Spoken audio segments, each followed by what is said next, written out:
Good evening and welcome to this special live broadcast from The Hindu on the election results, trends as they come in. A few quick takeaways before we open the discussion to our distinguished panel of guests. The BJP, it looks, will fall short of the magic majority mark of 272. It's hovering currently around 240. Along with its NDA allies, new and old, the BJP appears set to be able to form a government, giving Prime Minister Narendra Modi a likely third term. The NDA itself looks as if it might fall just short of the 300 mark, somewhere around that, which is 100 short of the 400 par target that was set by none other than Prime Minister Narendra Modi during the campaign. Uttar Pradesh appears to present the opposition with a bonanza of nearly 45 seats, while Maharashtra could bring more than 25 to the India alliance. On its part, the BJP is set to make major gains in Andhra Pradesh and Odisha, even as it holds on to its seats in Bihar. Overall, the Congress looks to be around just under 100, and with its India allies, it could end up around 220 to 225, which is a major gain for the India alliance. In Karnataka, the BJP appears set to lose 10 seats, while opposition parties hold on to their seats in Tamil Nadu and Kerala.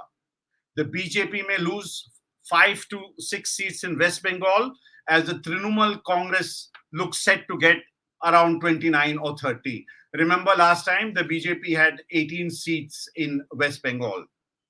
Rajasthan, where the BJP won all 25 seats, has voted to give Congress and its allies 11 seats. But what do these numbers mean? To discuss these issues, I'm joined now by Javed Ansari, senior journalist and analyst, and Nirupama Subramanian, who has been a senior journalist, independent journalist. She's been the resident editor of the Indian Express in Chandigarh and in Mumbai. And both Javed and Nirupama have had stints in the Hindu itself. We are also hoping that Nirmal Pathak, editor of PTI Bhasha, will be joining us, as will Mr. N. Ram, director of the Hindu Publishing Group and former editor-in-chief of the Hindu. First to you, Javed. What are your quick takeaways from this election? Well, my takeaway is that the myth of Mr. Modi's invincibility has been busted, that they had laid a tremendous amount of effort in store on the religious issue. Losing an Ayodhya has punctured that myth. They've given BJP a victory, which the NDA alliance a victory, which looks like which feels like a defeat, and the India alliance a defeat, which feels like a victory. Nirupama, from your perch in Chennai, how do you see this election?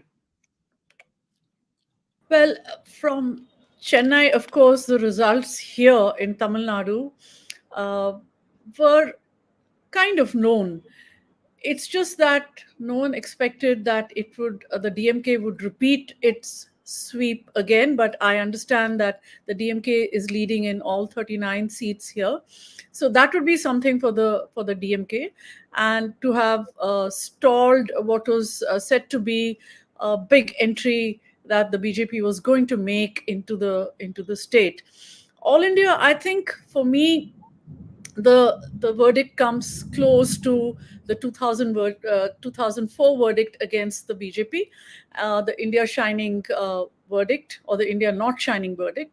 And if you look at what was at stake, what people, the comparisons to the emergency that were being made over the last 5 years, and all the things that were said to be at stake, including the future of politics itself, I think it comes close to the 1977 verdict against Indira Gandhi. So that is how historic and landmark I feel this victory is. It has cut, as Javed was saying, it has cut down Prime Minister Modi's hubris to size, and it has also told all of us who are in the business of gauging public mood and public sentiment, that people know the difference between empty symbols, whether it's religion or empty symbolism, whether it's through religion or nationalism or whatever it is, and good governance. I think they know the But difference. Nirupama, I want to interrupt you. When you make a comparison between 1977 and now,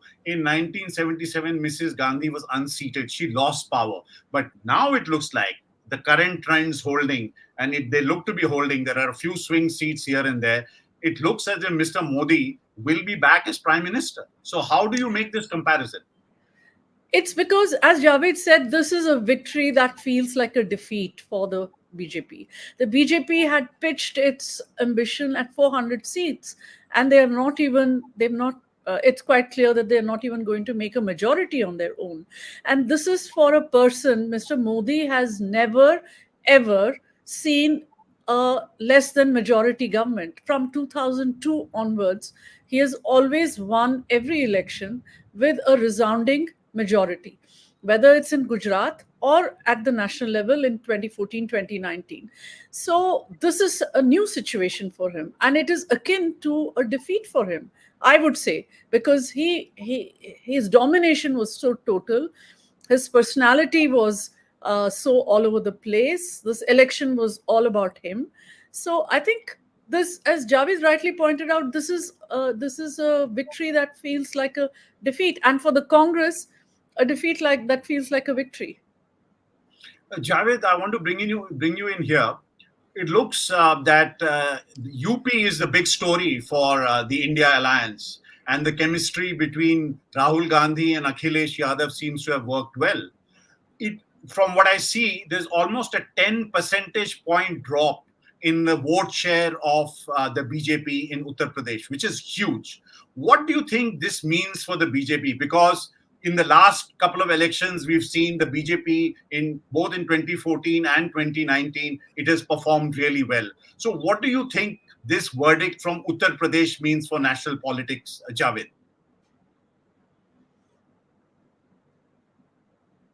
Was trying to model Uttar Pradesh on the lines of Gujarat and Madhya Pradesh. They wanted to repeat a Madhya Pradesh and UP, whereby it will be a replica of Gujarat. What Akhilesh Yadav did, and it went unnoticed earlier, was that he broad based his social alliance. The social base of his alliance from MY was broad based. Only a handful of Yadavs and Muslims were given tickets, and it went unnoticed. A large number of tickets were given to other backward castes: Koiris, Kurmis, Patel, Saks, Mallas, Chauhans, and that went unnoticed, and that enlarged his social base. And coupled with that was Rahul Gandhi's vigorous campaign that the constitution will be changed. Mayawati virilely played in, Mayawati tried helping the BJP, but her vote base silently shifted to the Samajwadi. The unthinkable happened, that the Dalits, the SC/STs voted for the cycle symbol, for Akhilesh Yadav symbol, out of fear that the constitution authored by Dr. Ambedkar would be changed, and their reservation, their rights would be So, are taken you away. saying that So this these time two. around the opposition campaign hit home in UP and the message really went to the voter? Is that what you're trying to say? Yes, I'm saying precisely that, not just in UP, but in large parts, because they, for one, the absence of a prime ministerial candidate from the opposition side, either by accident or by design, helped them. There was nobody that Mr. Modi could pair off against. Two, the election was localized, so they spoke of joblessness, they spoke of the Agnivir scheme, they spoke of the agrarian crisis, they spoke of the menace that stray bulls and buffaloes were creating. They spoke of paper leak. They spoke of how the price of gas cylinder had skyrocketed. And these were issues that the Aam Aadmi, that the ordinary person on the street could relate to, in addition to the fact to the fact that people feared that their rights enshrined in the constitution would be changed if BJP was given this mammoth majority they were talking about. So it was a Javed, combination of factors. Javed, I want to ask you here, if this message went home to the voter in Uttar Pradesh, why did the same not happen in Bihar?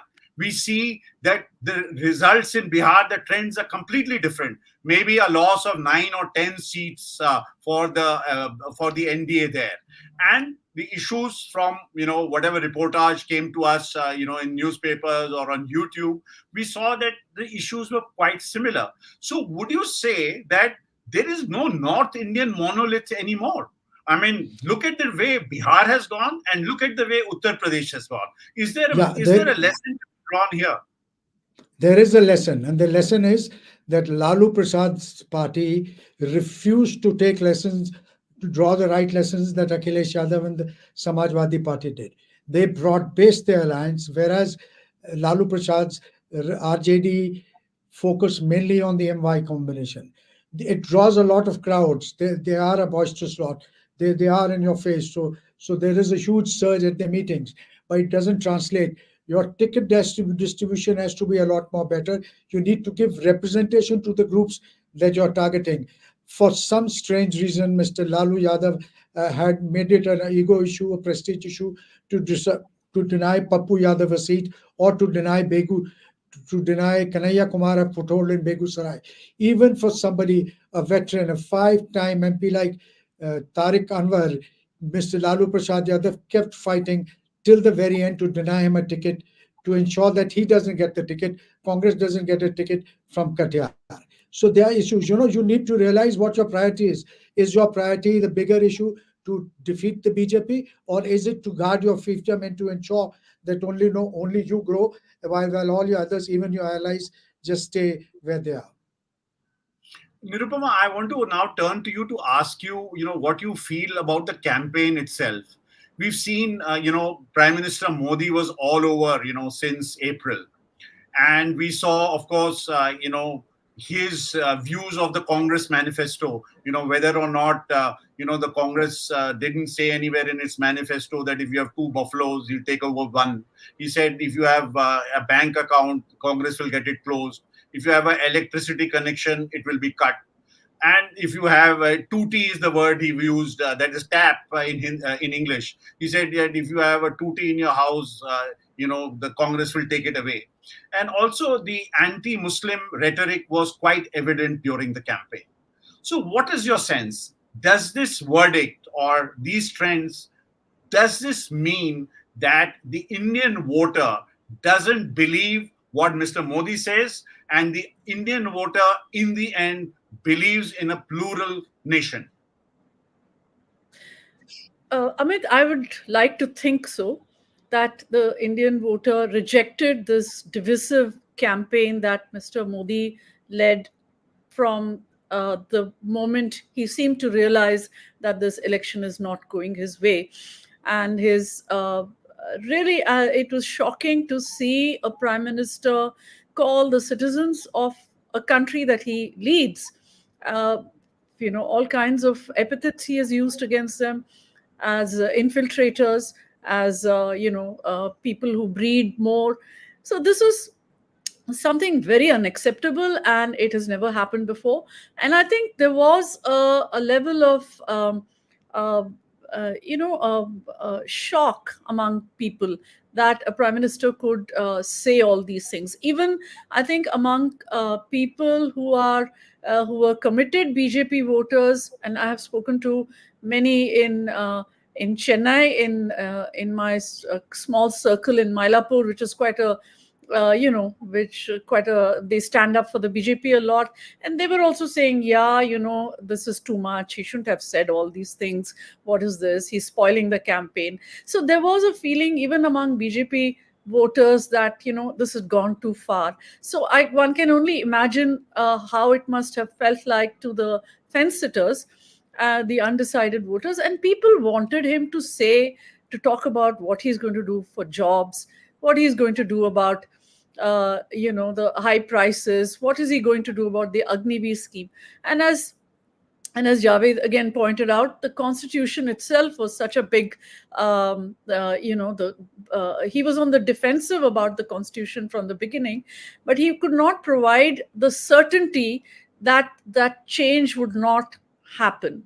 the accusation, the allegation that the Congress was leveling against the BJP, that there would be a change. He could not assure with certainty that this change would not happen. I think, or his assurance did not go down with the kind of it is not believed on the ground. So there was a level of profanity in the camp to the campaign. And I'd also like to I just want to relate a small anecdote here regarding Mr. Modi's God complex, as it is now known. When Jayalalitha, it reminded me of Jayalalitha's 1996, the person that Jayalalitha was at that time. She decided to walk on flowers during during the wedding of Shashikala's nephew, Shashikala's son. And the two of them, they walked on a carpet of flowers, and very soon that thing caught on as something that Shashikala had done because she thinks she is goddess herself. Only gods and goddesses can walk on flowers, human beings cannot. And I think something similar happened. The other thing that also reminded me of Jayalalitha here was Mr. Modi's constantly saying, forget about the local thing, local candidate, vote for me. I am your candidate, vote for me. Jayalalitha did the same thing in 1996. She went around saying, I am the candidate, vote for me. Forget about this man who's standing next to me. And she lost big time. So these were the comparisons that came to mind, because Right. only because of the comparison of egos here and the Right. hubris. Yeah. So I'm happy to inform our viewers that Nirmal Pathak, editor of PTI Bhasha, the Hindi service of the news agency, has now joined us. Welcome to our show this evening, Nirmal. I'm Thank so you. glad you Thank could you. join us. So, Nirmal, tell us, you keep a close watch on national politics, especially the politics in the Hindi heartland. How do you see these results stroke trends? Look, I think this UP and West Bengal, these trends that are coming, these are surprising to me, because everybody we spoke to in UP especially, they were giving BJP around 45 to 55 range. Nobody was talking about that they will be able to retain their seats there, and mainly because discontent among the voters, especially on employment, Mangai and Berozgari. These were the two big issues there, and this the talk about that BJP will change the constitution, that made a very big impact among the Dalits, and Mayawati just keeping a low profile, that vote has shifted to Congress and Samajwadi Party. If the alliance was not there, this Congress and Samajwadi Party, the Dalit votes shifted mainly because of the Congress towards this alliance. Otherwise, it would have been difficult for Samajwadi Party alone to get that vote, because Dalit So, voters, Nirmal, they would you don't say that you usually. were taken by surprise by whatever trends results are coming from Uttar Pradesh? BJP going to 35 actually. It's Would you say surprising. you were taken by surprise? Did it come as a surprise to you? We were hoping actually around 40 to 55 BJP, but and because Mr. Modi, the brand Modi is still, I think, is strong, but some other factors have also played in, like an impression was this impression was there that if Modi Shah get 400 seats, they will change the Yogi Adityanath there. So the So support, that's what Mr. Kejriwal said. That's what Mr. yeah, that's Kejriwal. what Kejriwal. But this impression Okay. was there in UP, and especially among the Rajput community. You remember that this discontentment started from Gujarat with the Purushottam Rupala's statement about Rajput community. But in UP, in normal times, they would I won't see any impact in UP of a incident in Gujarat. But because of Yogi Adityanath, these 400 talk of 400 seats, and Amit Shah not being very happy with Yogi Adityanath's style of functioning. So that created this impression that Yogi will be changed if they get 400 seats. So Right. Yogi's supporters and Rajput community and some tickets they changed, like in Ghaziabad, VK Singh was denied tickets. So this created an impression that BJP leadership is not very happy to promote Rajput leaders. So, Nirmal, So looking ahead, I think what these is your Rajputs sense? have. Nirmal, looking ahead, what is your sense? Whenever the BJP legislature party or NDA legislature party meets, is it a given that Narendra Modi will be elected the leader, or do you think there's any possibility of a contest at that time? If right now they are leading in around 240 seats, Yes.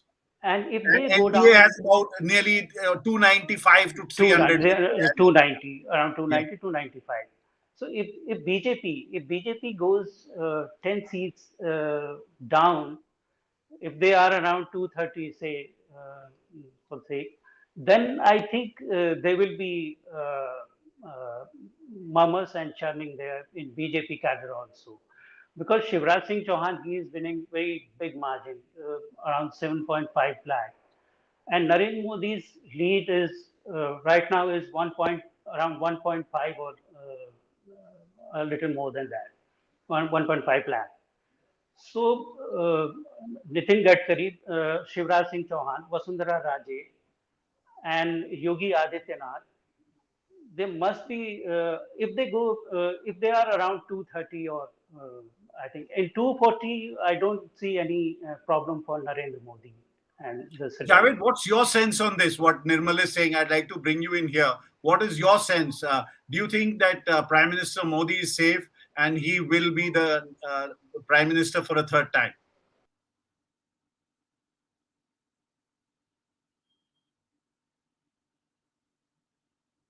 Javed, you're on mute. Javed, please unmute yourself.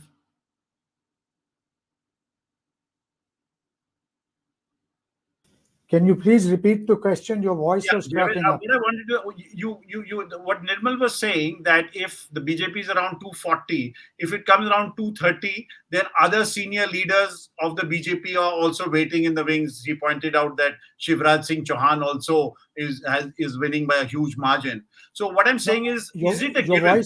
your Is it? voice is not clear. It's cracking up. I Can you can't hear hear me what you're now? saying. Can you hear me now? Is it I better? I can't make out what you're saying. Your voice is Okay. Okay. So I'm going to go to Nirupama now. Amit. We'll try to Your fix the voice audio. is Nirupama, what is your sense? Do you think that Prime Minister Modi is safe? And there are many disgruntled elements in the BJP, who've been waiting in the wings for a while. Mr. Modi has cut a lot of, and Mr. Shah has cut a lot of people to size. Shivraj Singh Chauhan, Vasundhara Raje Scindia. There are a lot of people there. So, what is your sense? I mean, the question that I was posing to Nirmal, is it a given that Mr. Modi will be the next Prime Minister, or will there be a contest? Or I just wanted to get your views on it. So I heard what Nirmal just said, and I don't know exactly the rationale for saying 240 he's safe, 230 there's going to be a murmur.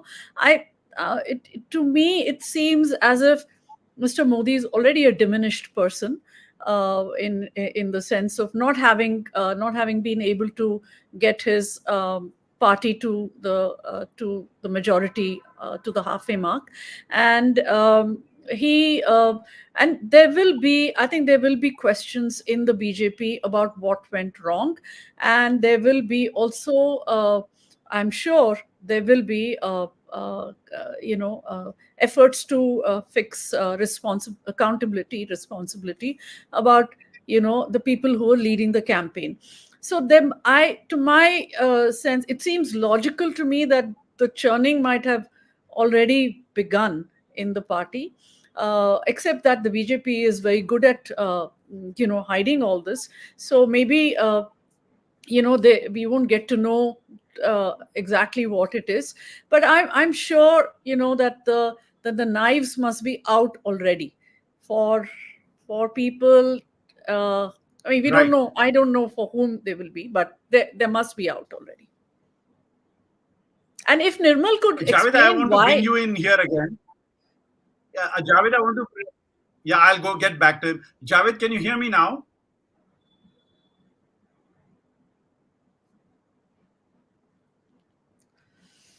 Okay, Javed, I think we again lost Javed. So, Nirupama, before I leave you, I want to ask you about southern India a little more. Karnataka, the BJP and JDS have held on. In Andhra Pradesh, big sweep for TDP, BJP, Jansena alliance. The state assembly also, YSRCP has been decimated. In Telangana, roughly eight seats to the Congress and eight seats to the BJP. One seat, as usual, going to Mr. Owaisi in Hyderabad, and the BRS wiped out. So, what is your sense? I mean, BJP has made some gains, especially in Telangana, in Andhra, and of course in Odisha, where they performed very well, And again, they look set to be forming the government in Odisha. So, there are some gains for the BJP. It's not all bad news. Yeah, it's not all bad news. In fact, whatever successes they've had, big successes, are Nirupama, can you hear me? in this region. Yeah, I can hear you. I'm already speaking. Can you not hear me? Can you not hear me? I think, Nirupama, are you there? Yes, I'm there. I can hear Nirmal? you. Yeah. I can hear you. Can you hear me? Hello? Now I can hear Can you. you hear? Please go ahead. Yeah, I was saying Yeah, please go ahead. Whatever successes there have been for the BJP, big successes have been in this region. Really, Orissa is a huge success, and of course Andhra. But Andhra Pradesh, I would say, it's also Chandrababu Naidu's success. So in that sense, if Congress had really tied up with Chandrababu Naidu, had made more efforts to bring him into the India alliance, maybe there would have been there would we would have seen something else, some other kind of result. But it is, in overall, I'd say that it is not, there can be no complacency in the South that, because of development, because they are in more better educated states, more developed, that there is no constituency here for the BJP. I think there is a constituency in the South for a BJP, and Karnataka is already there. And even in Kerala, there is, Kerala ripe for the plucking. And so Tamil Nadu right now is the only sort of non-BJP fortress. But I think for the DMK, there is no room for complacency. I think just they are likely to get inflated by this victory, the sweeping victory, which they have repeated their sweep of 2019 in this election. I don't think there's any room for complacency, because BJP is also not a party to sit back and say, okay, we are not, now that we haven't made any seats here, we can't do anything more. And you will remember how the Prime Minister came here repeatedly. I have lost count of the number of times that he visited Tamil Nadu. And also, at the end of the election, he rounded off the election with a visit to the Vivekananda Rock Memorial, where he sat in meditation. All these were signals to Tamil Nadu, and I think that will continue even after this election is done and dusted. I think there will be a constant attempt to break into Tamil Nadu, but uh, their performance in Telangana, their performance in Andhra, all this was Andhra. I would still say that it was Chandrababu Naidu, and as people have described Chandrababu Naidu, he is not an ideological fellow traveler of the BJP. He is a opportunistic fellow But traveler. he has been allied with them many times. He has been an ally And many times with them. he has been an ally, and he has broken away also. So anything can happen. I mean, this is an election Right. now. The results are such that even after the government is formed, anything can happen. Nirmal, I want to bring you in here. What is your sense of the campaign? Do you think that Mr. Modi overdid it a bit when he sort of tried to put words in the Congress's mouth as far as the manifesto is concerned? What is your sense, Nirmal? Second round, when they realized that this constitution thing is damaging them very badly, because in first round, some parts of the UP and Uttarakhand, they went to poll.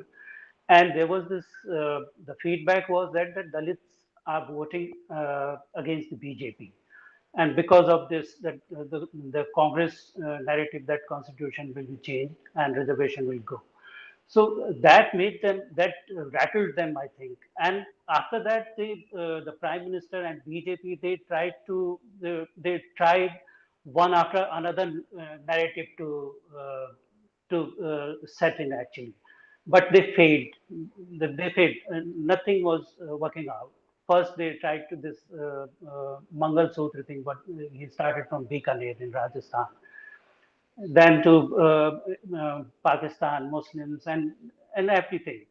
So I think that the constitution thing that Rahul Gandhi and the India Alliance, that constitution will be changed, and the displaying of this constitution book, that was the major issue I think in this election. And with that, Nirmal, I want to ask you one thing here, which is a question I posed to Javed also. How do you account for the fact that this opposition campaign on the constitution, on joblessness, on price rise worked in UP, but it didn't work in Bihar? How do you account for that? yeah, well, I think for that you have to give credit to Akhilesh Yadav, the way he chose his candidates. And his major focus was what he said: PDA, Pichhada, Dalit, and Alpasankhyak. Alpasankhyak minority were already with him, and Pichhada means Yadav, and other OBCs, and Dalits. So Dalits came to this India alliance because of Congress. Pichhada, OBC, Yadav, and Muslims were with Akhilesh also. Akhilesh Yadav constituency. And this time after the assembly elections, actually, after UP assembly elections, his focus was on these other than Yadav OBCs. Like Kurmi, he gave tickets to 10 candidates, 10 Kurmi candidates in UP. BJP gave 6. Kurmis were, after the 2014, Kurmis were voting for the BJP in all these elections. I think this is the first time Kurmi vote has shifted from BJP to Samajwadi Party. He made a Kurmi president of his UP unit, uh, Uttam Patel. And in the middle of the election, this Lok Sabha election, he replaced him with a PAL, other backward community. Uttam Patel was given Lok Sabha ticket, and I'm forgetting his name, the president So of. what you're saying is Nirmal, is that So this was Akhilesh consolidation Yadav's of. campaign hit home when while Tejaswi and Lalu's didn't. Is that what you're trying to say? In sum, Yeah, Akhilesh Yadav played actually the coordination between Congress and Samajwadi Party. That was also that has also played its part. This coordination between RJD and Congress was not there in Rajasthan. Oh, sorry, in Bihar. So and Bihar RJD candidates in choosing candidates, I think RJD also gooped up. RJD and right, Congress both. right. So I'm happy to, yeah, I'm happy to inform you that Mr. N. Ram, director of the Hindu Publishing Group and former editor-in-chief of the Hindu, has now joined us. Welcome to the show, Mr. Ram. Hello, Amit. I know you've had a busy day. I've been seeing you since morning on Decoder. So I just wanted to ask you, will you also inform... Frontline. I did Frontline before also this. Frontline. Yeah. So what I wanted to ask you, Mr. Ram, is that what are your key takeaways from this election? The key takeaway, of course, is that the BJP has lost its single-party majority. It's fallen well short. Not all the results are there, but there's no way it can reach the magic number of 272. That's the first thing. So it's an indictment of the BJP because they were talking about 400, what I call do a Brian Lara, because he got 400, the highest score made in a test match. And they fell well short of the majority. Of course, the NDA has the numbers to form a government, provided its somewhat unreliable allies who've been back and forth in the past stick to it. One would expect them to stay with them in the beginning, but it's quite an exciting period. The other takeaway is that the India bloc, with all its contradictions and weaknesses and deficits, has delivered substantially, and it has been able to defeat deprive the BJP of a single-party majority. That's, I think, the second takeaway. Now I have a list which I spoke to others about. You can compare it, players or the match. First, future Chief Minister, I think, Akhilesh Yadav, Chief Minister of Uttar Pradesh. Former Chief Minister, an incoming Chief, we don't know yet, former Chief Minister Chandrababu Naidu, Chief Minister Mamata Banerjee, and Chief Minister M.K. Stalin. They are well on course to get 39 out of 39, and if you add Pondicherry, because this is in that region, 40 out of 40. The most improved team is the Congress party. From a very low, it's raised its performance, partly through alliances, but also on its own to a very decent score.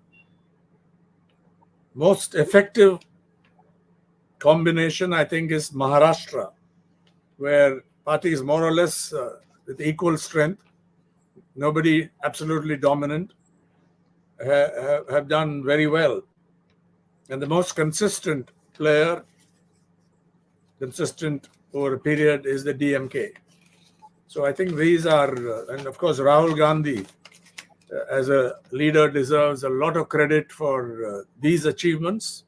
It's not a total win, but it's, I think, a very substantial advance, which is tantamount to a victory, because now the incoming government has to be a genuinely coalition government. I mean, earlier they may have called themselves a coalition, but BJP had a majority and was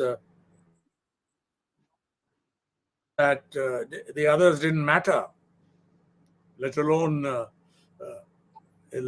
the coalition partners, but even the other ministers and so on, with the possible exception of Mr. Amit Shah, didn't really matter. That was the style. Hindutva authoritarianism ran it that way, and Hindutva authoritarianism, the Hindutva authoritarian regime, has been dealt a very significant, a body blow, I would say, from this, even though they may be in a position to form the government. Had the BJP not... That's a question I wanted to ask you. That's a question I wanted to ask you, Mr. Ram. It looks as if the NDA will be in a position to form the government. Do you think Mr. Modi would have got the message from the Indian voter that his style of functioning is something which has been throttling democratic freedoms? And in this possibly his third term, do you think that the Indian citizen can expect more freedoms than previously? I don't know what Mr. Modi's plans are. because they were celebrating prematurely.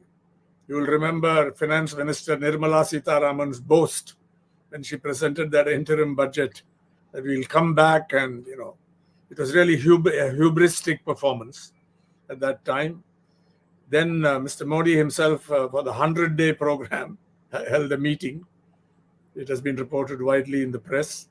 So they were clearly, it was hubris. It was a hubristic performance. We don't know what his plans are. Will he take up this task? I don't know yet. The people of India don't know yet. He may yet say that maybe I. And what is your I'm not sense? willing to. No, 1 minute. Mr. Ram, about the campaign that he ran. The campaign that he ran. What is your take? The campaign that he ran, and some of the others who joined him ran, the BJP leaders, violated the model code of conduct, and it's shameful that the Election Commission of India, although it did a good job in delivering this overall election security, largely peaceful, etc., it failed to take the right stand, the righteous stand, because they say without fear or any favor. They certainly did the BJP many favors. This election commissioner, commission, all three of them, curiously appointed. I won't go into that, but they allowed all this. And then I think in some cases they even violated the letter of the law by inciting hatred towards minorities, towards the Muslim community, naming them, insinuating this in many cases. They let them go. Not that I'm saying everybody else, all the opposition did a perfect campaign and so on. They may also made some mistakes, but nothing compared with this toxic campaign where the basic constitutional value, thou shalt not mix up religion and politics. Thou shalt keep religion and politics clearly apart.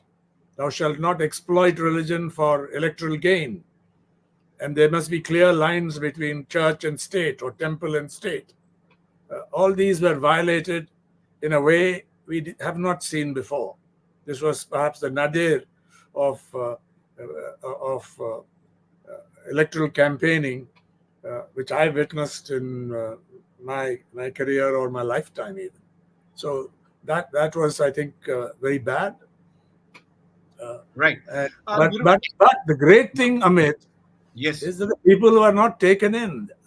How much did the Ram Temple factor play out in the electoral battlefield? I don't think very much compared with what happened with Pulwama last time. That became a big issue in the election. But I don't think it played out anywhere. And in Ayodhya itself, you know what the outcome is. Yeah, Faizabad, we know the outcome. Nirupama, I want to bring you in here. The Prime Minister also made a reference to both to Kachativu in the beginning and then to Pakistan on many occasions. You've been the Hindus correspondent both in Sri Lanka and in Pakistan. Do you think this kind of invective that he used, the rhetoric he used, did that have any impact on the voters? What's your sense?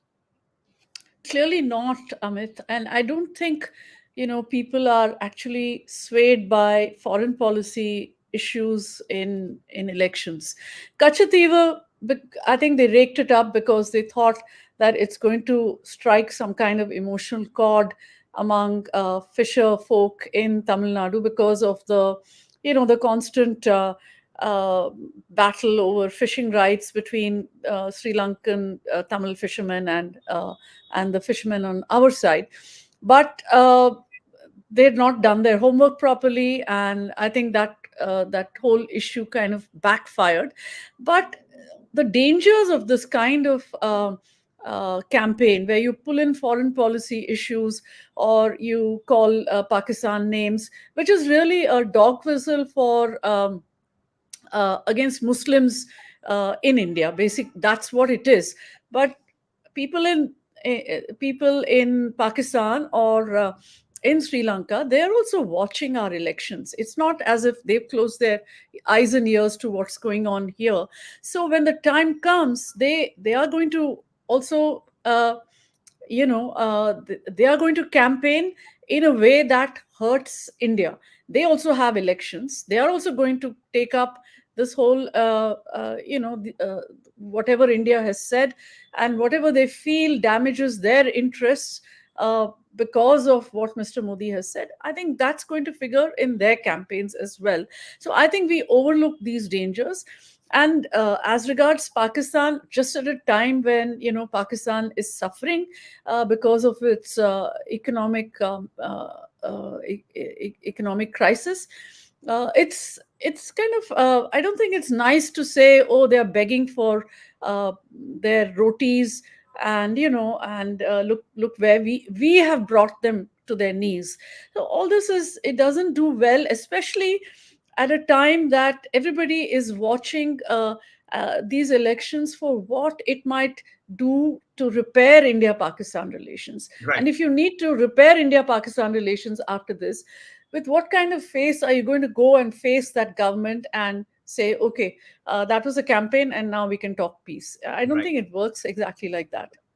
I want to bring Nirmal Pathak in here again, because I just want to pick up on a point that Mr. Ram mentioned about the Ram Mandir and the fact that it didn't seem to have that kind of resonance as the BJP expected. I mean, if 2019 was about Pulwama and Balakot, and 2014 was about giving Mr. Modi a chance, which had been denied to him, that's what his contention was. Do you think that the Ram Mandir card didn't click, didn't work for the BJP, Nirmal? I think Ram Mandir, after the construction of Ram Mandir, the issue was the people wanted a mandir there.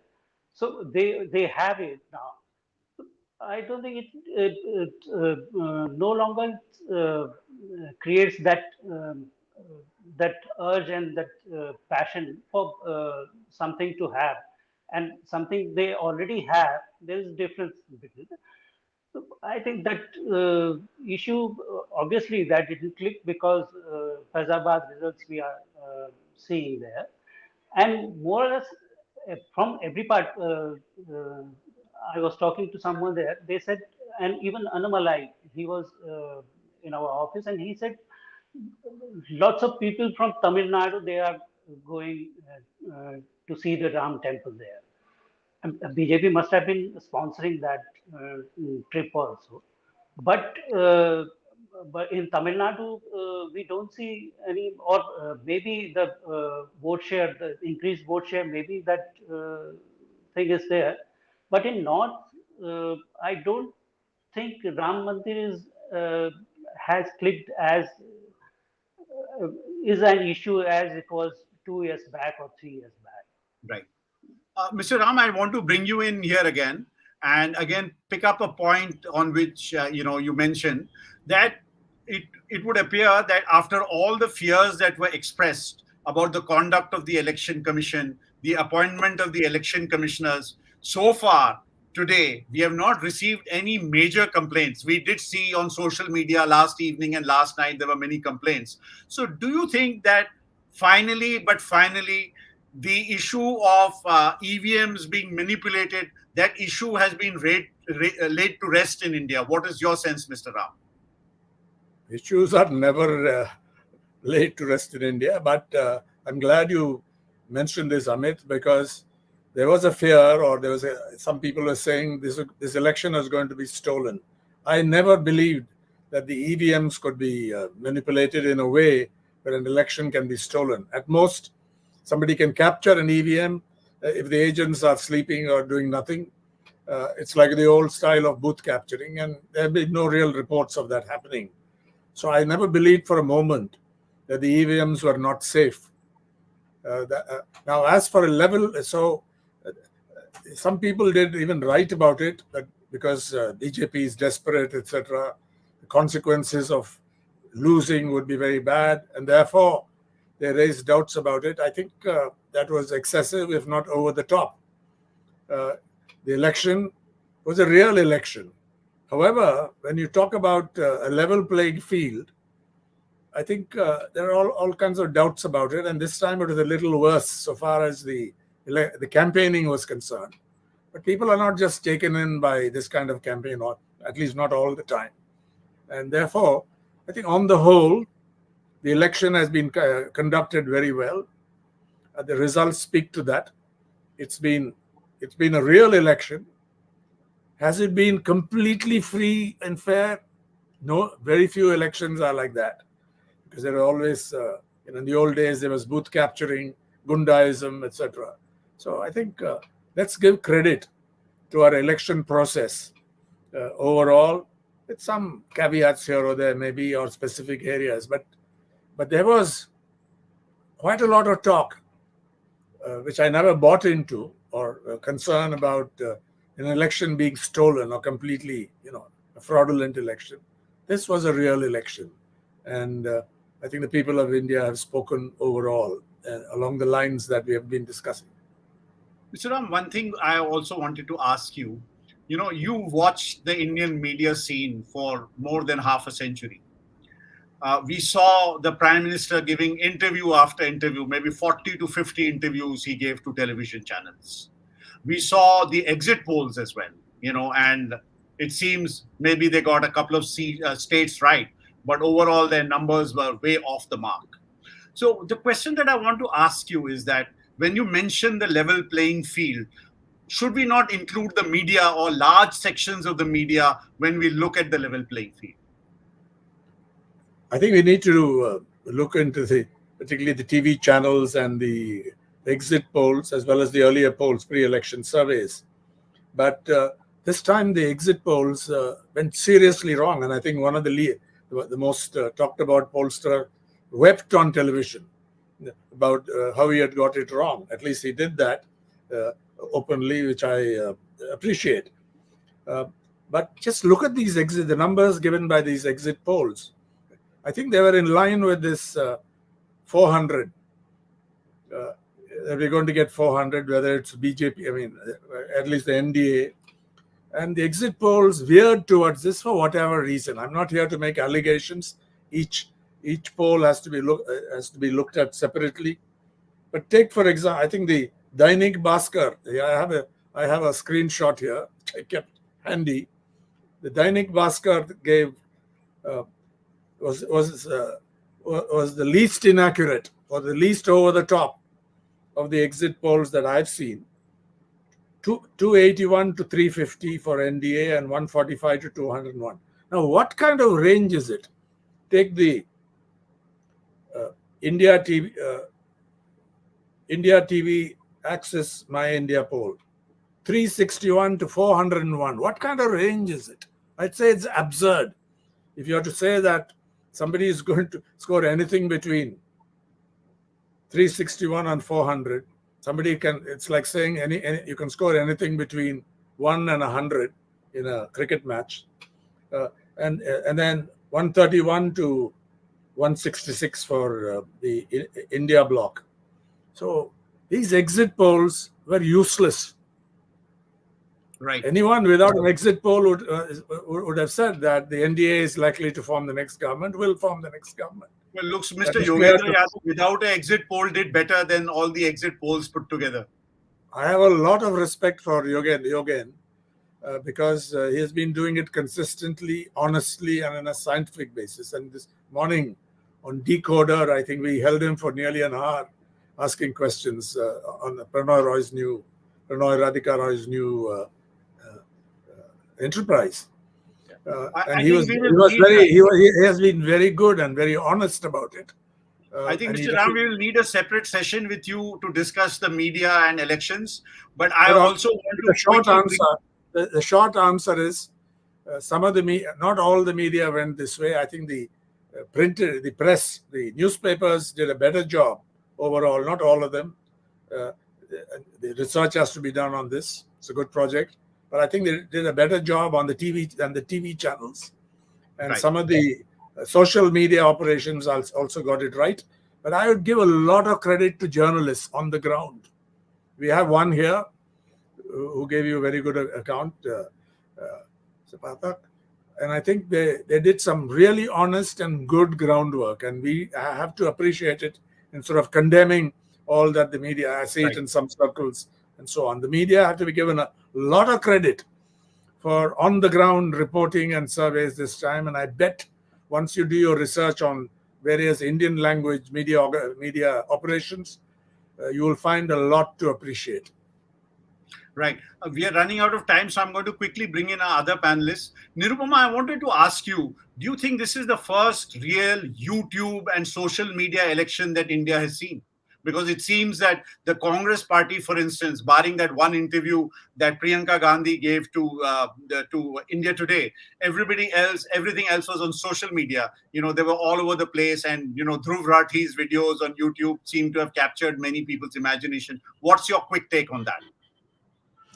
I wouldn't say it's the first social media election because I think from 2014 we have seen the use of social media, but it certainly is the first YouTube election. And I think Dhruv Rathi, in his own in his own way, he proved to be a major factor in these elections. He proved to be a big disruptor for the BJP. I think the BJP was really alarmed by the kind of following his videos, his short, very snappy half-an-hour videos encompassing everything. The first one saying, is India heading towards a dictatorship? I think they were really rattled by that because he filled in so many issues in that half an hour that they actually began a slander campaign against him, saying, he's a Pakistani, he has a Pakistani wife, or, he's an ISI agent or whatever, all that. So it did, I think, and also apart from Dhruv Rathi, in the Hindi heartland, I think there were lots of YouTubers who were speaking in a voice that was not the BJP's voice. So yes, I would say that YouTube played a big role in these elections, in educating voters in these elections. Right. Nirmal, I wanted to ask you the same question. What is your take on how, the Hindi YouTube channels, and there were many, Ajit Anjum, Satya Hindi, Red Mike, and a lot of people seem to be watching because they've got millions, and not to millions forget of Ravish viewers. Kumar. Do you think this actually influenced voter behavior? Yeah, I think this time, unlike Congress, which is very conservative about going out of way there, they also capitalize on these YouTubers and social media influencers. Rahul Gandhi had 2 or 3 meetings with these YouTubers and these influencers, and he didn't give any interview to mainstream media this time, I think. He was talking to these YouTubers. And they had definitely they had this impact on the voters also, because I spoke to my village in one of my cousins in Uttarakhand in the late in the night. So I asked him whether you were watching TV or what were you doing like that. So he said, no, nobody watches television these days. So all the time during the day, we have this mobile and we watch these Ajit Anjum or Ravish Kumar or these YouTubers. So definitely these they have their influence and impact on. It may be 1% or 2% or whatever, but certainly they make the difference actually. Right. Last word from you, Mr. Ram. I wanted to ask you very quickly. We will of course be watching, what the BJP and the NDA does. But what is your sense? How will the opposition behave? There are many different personalities in the opposition, and will they come together and actually perform the job of a constructive and effective opposition in Parliament? What's your quick take on that? Yes, I think they will, because they're meeting tomorrow. It was announced by Rahul Gandhi. He reported it I saw it on live television, and all of them will come. They're very enthused. I went to see the Chief Minister, Mr. M.K. Stalin, and here it's a perfect score. It's going to be 40 out of 40, of course, we include Pondicherry, but 39 out of 39. The only other large state is Madhya Pradesh, which got 100% for the other side, BJP. So I think, but it's going to be a radically transformed situation on the country, because let's say, assume that as is likely, that the NDA will form the government. It has to be a government with checks and balances, limitations. And So it's going to be different, and the opposition is enormously strengthened, empowered now in a way it wouldn't have imagined now. And I think with allies like TDP, Mr. Chandrababu Naidu, who's won a brilliant victory, and also Chief Minister Nitish Kumar, some people cynics will say, with allies like them, do you need enemies? But even if they cooperate, they have changed sides many times. And I think it's going to be a very, very interesting game ahead. And I would expect quite a major the mood will be different. What this new government will be able to do will be quite different. They have to behave in a completely different way. But that is in the future. We don't have to speculate too much. But today, I think the people of India overall, whether they consciously did it or not, have put big checks on what was clearly an authoritarian regime seeking to become more authoritarian and make changes in the system. There's a lot of talk about amending the constitution, basically taking away its secular heart. That's how some people saw it. But all that, I think, will get a quietus right now. Well, I think we'll have to leave it there for today. Our time is up. But I do hope you enjoyed watching this program with our special guests, Mr. N. Ram, Nirupama Subramanian, Nirmal Pathak, and unfortunately, we lost Javed Ansari along the way. But he did, come out with his comments. So I think that, we'll leave it there for the day. India and Indian voters, as Mr. Ram was saying, have spoken. The next few days will be a hectic activity everywhere, both in the ruling camp and in the opposition camp. And we will see and watch closely what happens from here on. Thank you very much for watching this special video broadcast from the Hindu. This is Amit Baruah signing off for this evening.